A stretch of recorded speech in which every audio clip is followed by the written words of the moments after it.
Hello, this is Matt with Modern School Bus. In this tutorial, we are going to be looking at how to use the if function in Excel. With the if function, you can run a logical test and return one value if true, and then if your logical test is false, you can set a different value to return. It is a very popular function, especially when you combine it with different functions in Excel. So we're going to be covering all of that in this video, and it is a very easy function to use after you have learned it. So hopefully you should get this down pretty quickly. In this video, we are looking at how to use the if function in Excel. So this is the syntax of the if function. The first argument of the function is the logical test. And then we have the value that we want to return if the logical test is true, and the value that we want to return if the logical test is false. And so with your values that you are returning, you can return whatever you want, from numbers to letters to even different formulas. So the logical operators that you can use as part of this function for your test is equal to, not equal to, greater than, less than, greater than or equal to, and less than or equal to. And so in this example, I have these different students and I have their score, and what I'm going to do is set up a logical test to test whether their score is greater than 50. If it is greater than 50, then they pass. If it's not greater than 50, then they fail. So what I'm going to do is select this cell and type equals, and then I'm going to type if on my keyboard. And then I'm going to press tab to enter the function. And the first thing I need to do is set up my logical test. So my logical test is if B2 is greater than 50, and that comma, now our value that we want to return if true. So in quotation marks, if this is true, then they pass. The comma, now it's my value to return if false. And so if this is false, then in quotation marks, I'm going to type fail. And then I'm going to close out my formula and press enter. And now once I've set up the first one, I can copy this and paste this. And now it is testing each of these to determine if it's greater than 50. If it is greater than 50, it returns pass. If it's not greater than 50, it returns fail, which is these two. So that is using the basic if function. But instead of returning a value for value if false, what you can also do is return a formula. So you can also return another if formula, which is using nested if functions together. So that is what I have in this example. In this example, if this cell B2 is greater than 89, then we return A. If it's not greater than 89, then we run another if function to determine if it's greater than 79. If it is greater than 79, we return B. If it's not greater than 79, then we run another if function to see if it's greater than 69. If it is, C. If it's not, is it greater than 59? If it is, D. Otherwise, F. And so what this is doing is it is grading each of these scores by combining multiple if functions together.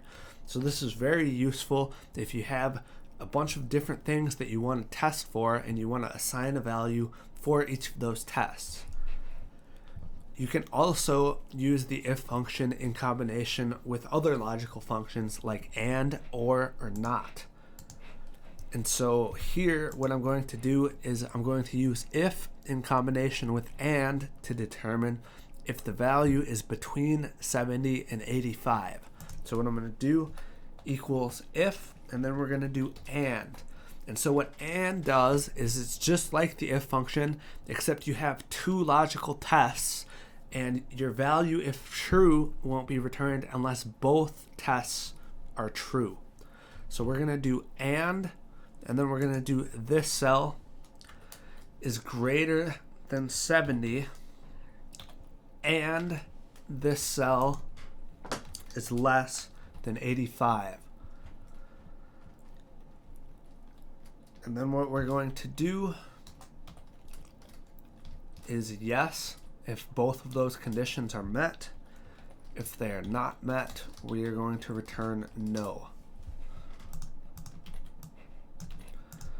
So you can see these are the only two that returned yes, and that's because they have to be meet both of these conditions. So it has to be greater than 70 and less than 85 to return a yes, which is these two. Another logical function that we can combine this with is OR.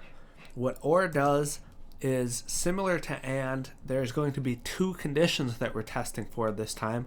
However, OR will return our value if true if either of the conditions are true.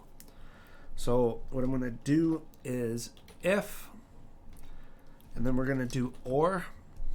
So we'll do OR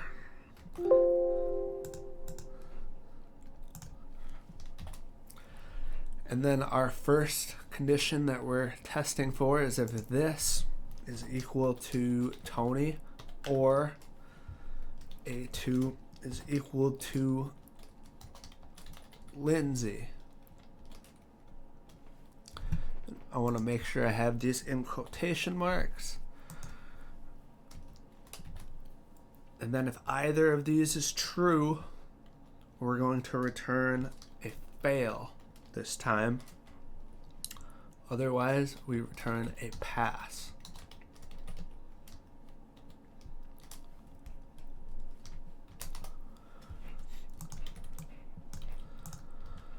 So again, there are two logical tests we're running. If it's equal to Tony or if it's equal to Lindsay, and if either of these are met, then it returns my value if these conditions are true, which in this example is fail. So you can see the two where those conditions are met return fail, whereas everything else returns pass. So another logical function that you can combine this with is not. And so this will return a value if this condition is false. So if not A2 equals to Tony, then we return pass. Otherwise, we return fail. Essentially, this is almost like the opposite of if, because if will return our value if true, if the value is true, whereas not, if it's not true, then it returns our value if true in this example. So if this is not Tony, then it's pass. If it is Tony, then it's fail. And that is what this does by combining it with the not function here.